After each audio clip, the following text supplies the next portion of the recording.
Welcome to Business Innovators Radio, featuring industry influencers and trendsetters sharing proven strategies to help you build a better life right now.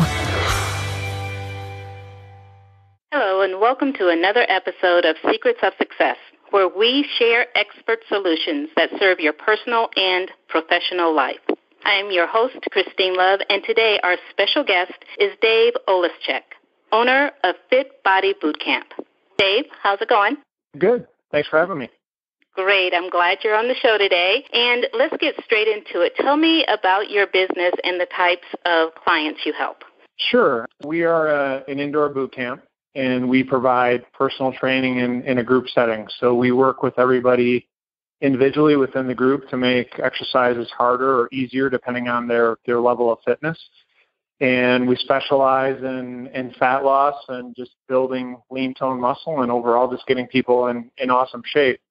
The majority of our clients, when they come in, are not in really good shape. We have obese clients. We have all kinds of different clients, but they're usually or at a point in their lives where enough is enough, and they've needed to make a change, and this is going to be their change.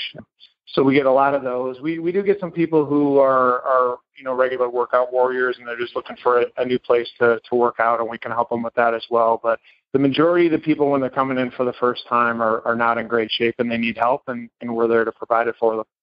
When they come in for the first time, what would you say if there is an average or median result or outcome that your clients want to achieve? What would you say that is coming in? Is it more of a psychological shift, or are they just looking at the weight on the scales? Is it health reasons, or is it a combination?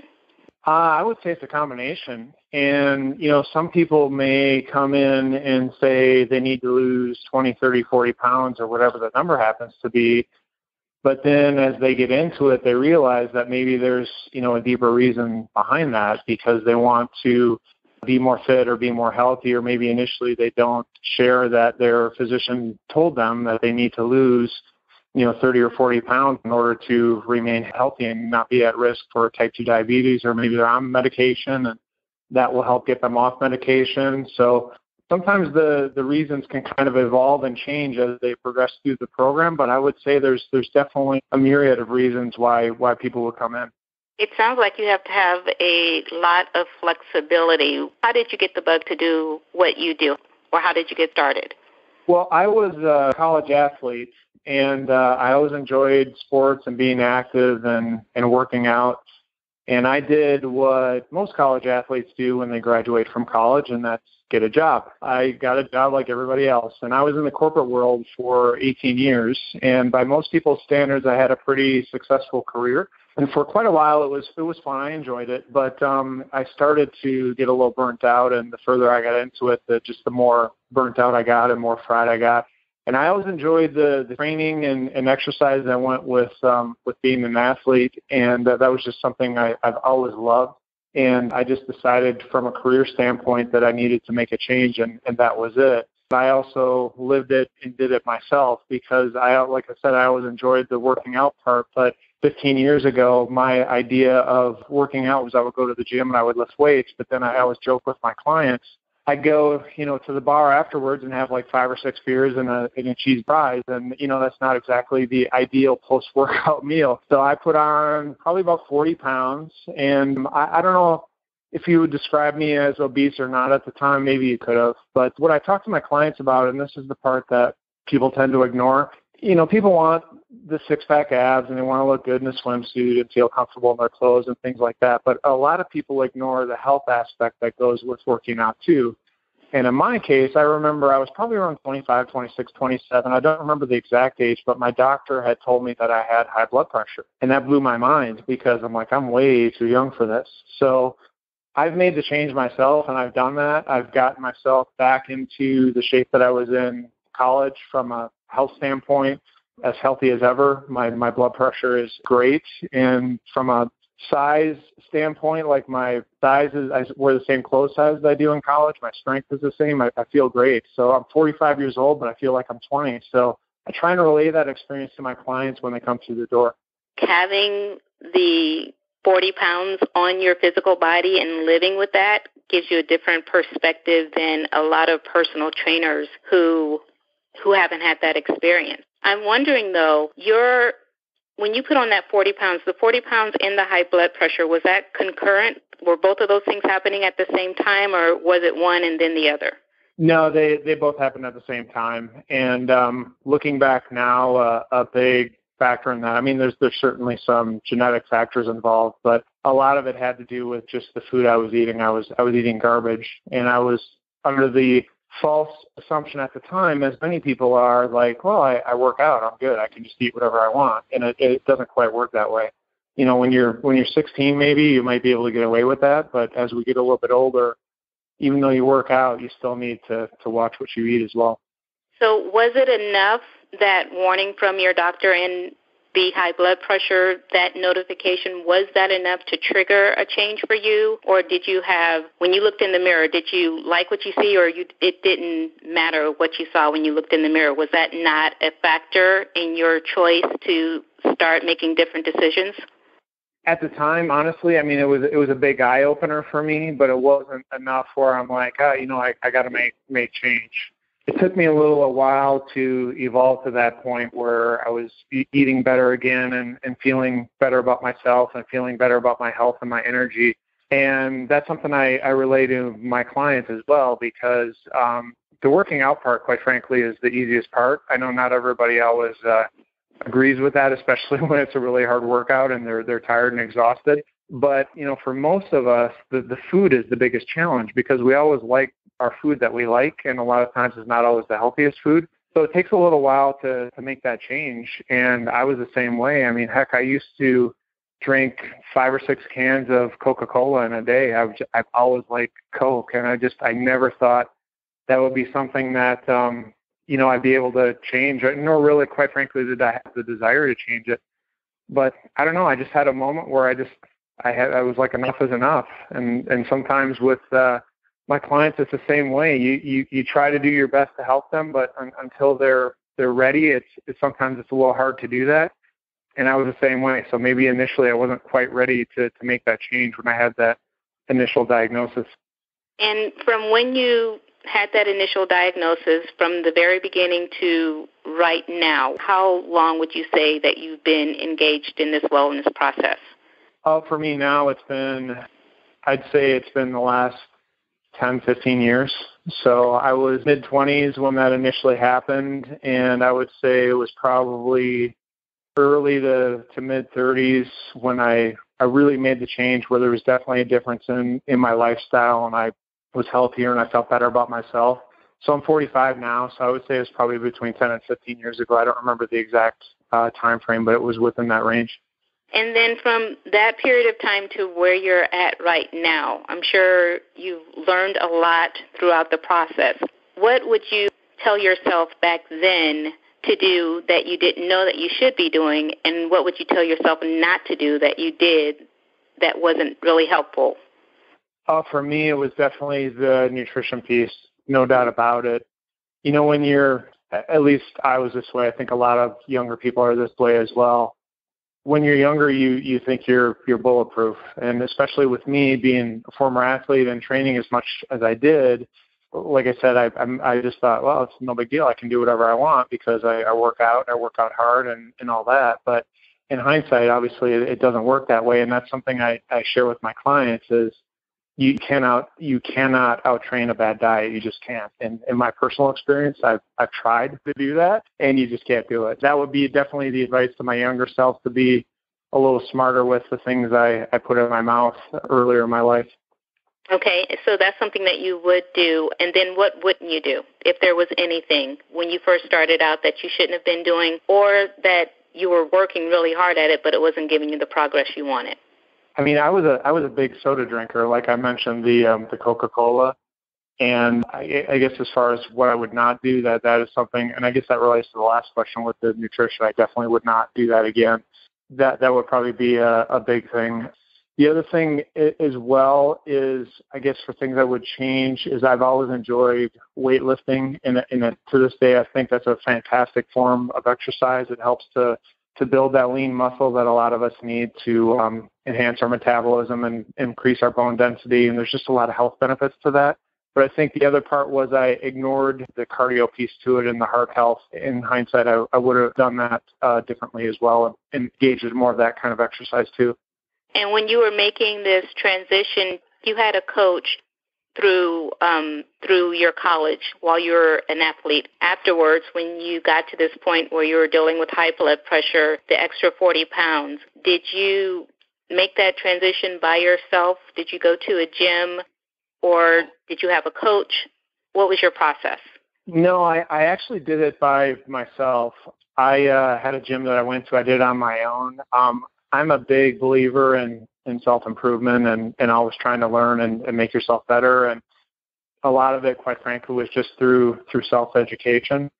In hindsight, yeah, getting a coach, the progress would have been a lot faster. I can say that now. And that's something that, again, I always encourage my clients to do, whether it's us, obviously, or somewhere else. It takes a very rare individual to do it on their own, or at least do it on their own effectively. I just think it really helps to have somebody to give you the direction to do what you need to do, if nothing else, just to keep you accountable. No, I completely agree.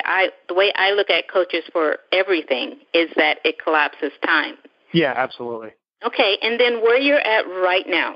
When someone comes in, can you give me a bird's eye view, A to Z, of the big chunks that people would experience when they go through your program?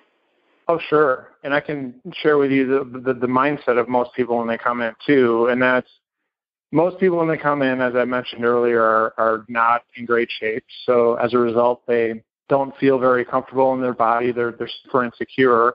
And many times they've tried other fitness programs, whether it was on their own or at a bigger gym without direction, and it just hasn't worked for them. So a lot of times they're already in that failure mindset where they're just like, I'm going to give it one more try, and that's it. But they don't feel secure. They think that everybody at this gym is going to be in amazing shape, and they're going to be the only person that's not.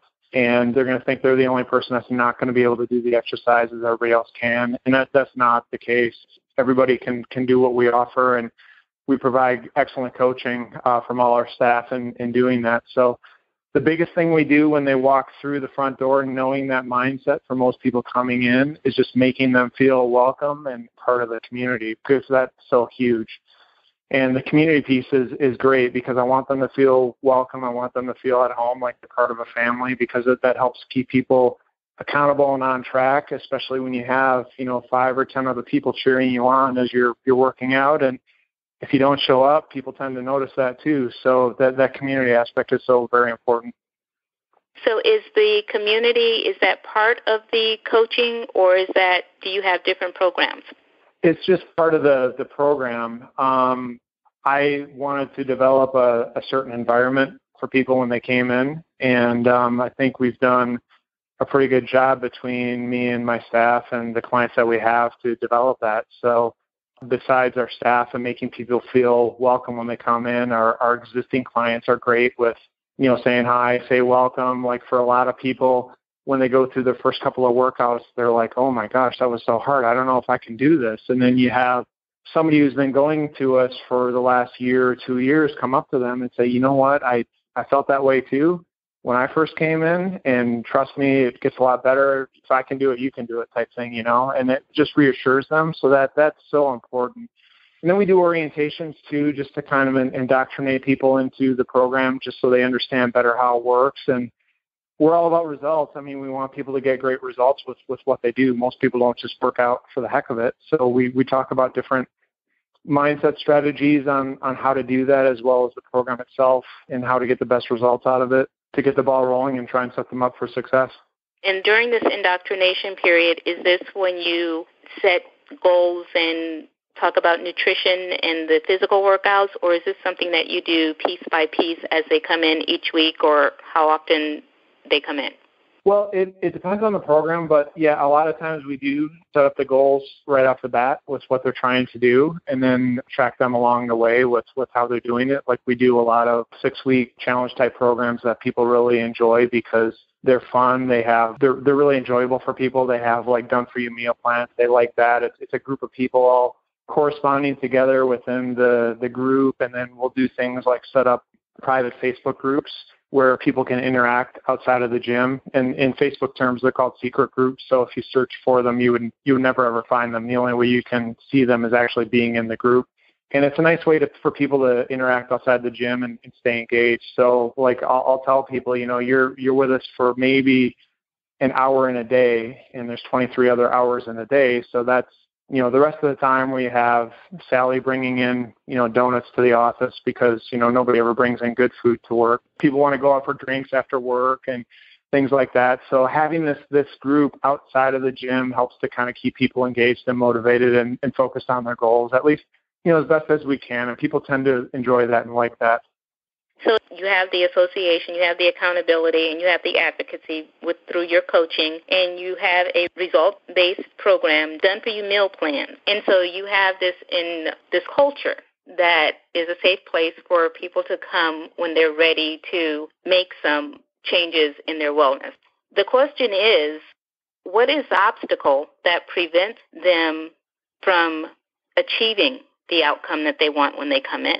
What is a common obstacle? I'd say the two common ones are time and money. And I'll joke with people when we actually do our orientation for new members. I'm like, if we all had a bitch session right now, I guarantee you that we would all have the exact same excuses, the exact same things. We're all too busy. We're all too tired. We all don't feel like it. Many of us have kids, so there's activities and things like that. And then the other side of it is money. Most of us don't have money. We're always complaining about money. And a lot of people, I don't think, understand or value their health as much as they should. So they don't want to invest the time or the money into making themselves feel better. And some people feel guilty about that too, because they think that they should be taking care of, all the other members of their family, which is certainly important. But, if you're a primary caregiver of your family, whether it's a mother or father or whatever, if you're sick or not feeling good, that doesn't really do your family a whole lot of good. So I would say time and money are probably the two biggest ones. I can see how people would say time and money. I didn't think, you said guilt, and I'm wondering if that's an issue that someone is dealing with, where they're the breadwinner and they're saying, I can't invest whatever it is per month in this because I have to take care of other things that they're giving importance that they really could do without. What would you say to someone who wants to pay for cable instead of focusing on getting their health better? Quite frankly, that can be a really tough one. If that were an easy one to overcome, we'd be bursting at the seams and would have, probably 10 different locations in Las Vegas. But I guess the biggest thing is just really trying to stress the value of the health, because a lot of times you don't understand how important that health is until it's not there. And then the other side of it is, health, taking care of yourself can be expensive, especially if you have issues. So on the flip side of it is trying to relate, if you do have some issues that pop up, and hopefully they never do, but if they do, the medical costs for dealing with something like that are going to be much, much greater than any kind of gym or coaching fee that you're paying to take care of yourself and hopefully avoid that. So that's one of the biggest things we'll try and discuss to talk about that. The other side of it is typically, if you're allowed to and you can really dig into someone's budget, you can find the money. I always tell people, if typically if we want something bad enough, we'll buy it. We'll find the money for it. And the same thing goes for your health as well, and for the working out piece. So a lot of times it's just a matter of trying to demonstrate with somebody how important that is. And with some people we're able to do that, and with others we're not. So the expense, people thinking that it's too expensive, that would be a misconception. And in reality, what that's meaning is that they're not putting their health as a priority. But say someone says, okay, I'm going to bite the bullet, I'm going to move forward and do this. What is the biggest pitfall that they may not be aware of? As far as financially, or? Not financially. Whatever the finances is, they've decided to do it. and then they decide to jump in with both feet. What pitfalls should they be on the lookout for that could sabotage their success? Oh, I see what you're saying. Okay. Yeah, there's going to be a few. One is, and we kind of joke about this, but it's true, and that's the crabs and the vampires and the naysayers around your life. We all have them, and people like the status quo, and if they're out of shape, they want their friends to be out of shape too. And when you start working out and taking care of yourself, there's definitely going to be some snickering and, oh, look what they're doing, and there's going to be some people that are going to try and pull you down and keep you down to the level where they're at. So there's going to be some initial resistance up front, and that's something that we also try to prepare our clients for, because it happens a lot, and it comes from family members, it comes from friends, it comes from coworkers. I experienced it myself at my corporate job because, they'd bring in crap food for breakfast or lunch, and I didn't eat it, and then, I'm the pariah for not eating the food. Oh, the healthy guy's not going to eat it. But what I also tell people is eventually when you stick to your guns and you show that you're serious about this lifestyle change, but more importantly, people notice, like they see what you're doing, they see the results, they see how much better you look and you feel, they back off. And the ones that don't, you don't need them in your life. Can you give me a real-world example of someone that you worked with who had just crossed that line over into a stage of obesity and they're ready to go? Can you give me a real-world example of someone who came in that position and then 6 months later, not that they resolved the obesity issue in 6 months, but what was their experience? How were they feeling when they first came in? 6 months later, what would you say is an outcome while they're working towards lowering their weight and fat loss? Oh, yeah. I mean, we have a lot of those. There's one person I'm thinking of in particular that's a client at our gym who came into our gym and had, he was a type 2 diabetic. He had a lot of medical issues. So he was on medication and had a lot going on. And I remember initially he lost, I think, in his first 6 weeks with us through the program that we put him through, he lost like 20 pounds. And then he continued to lose, and I think he's up around like 35 or 40 pounds that he's lost since he joined. But in his case, he went from being overweight, out of shape, and having some serious medical issues where he's always seeing his doctor for checkups and getting his prescriptions renewed and things like that, to he was medication-free. He actually sent me an email after visiting his doctor of all his blood test results and how they were all within normal range, and he was no longer on medication. And he's like, you literally saved my life. And that was pretty cool to see. So I guess that would be one example that comes to mind of somebody who came in and made the change. And, it never happens overnight. And that's something I tell our clients too. Unfortunately, as much as we all want the magic potion or the magic pill, there's really no quick fix with fitness. You got to put in the work and the time, and when you do, it pays off. And in his case, he's doing amazing. That's inspiring, really. What is the best piece of advice that you would give to one of our listeners who's considering taking a step towards better health and wellness? To do it. That's really the bottom line. You get results when you take action. And if you wait until the situation is perfect, you're going to wait a long time. So we always talk about taking imperfect action. You take that imperfect action and just do it. Take it one step at a time. You might stumble a little bit initially, but you just keep moving one foot in front of the other, and eventually it'll work out just fine, and you'll do great, and you'll get the results you want to see. Perfect. Okay, great. If one of our listeners is ready to go and move forward, take action, how can they connect with you?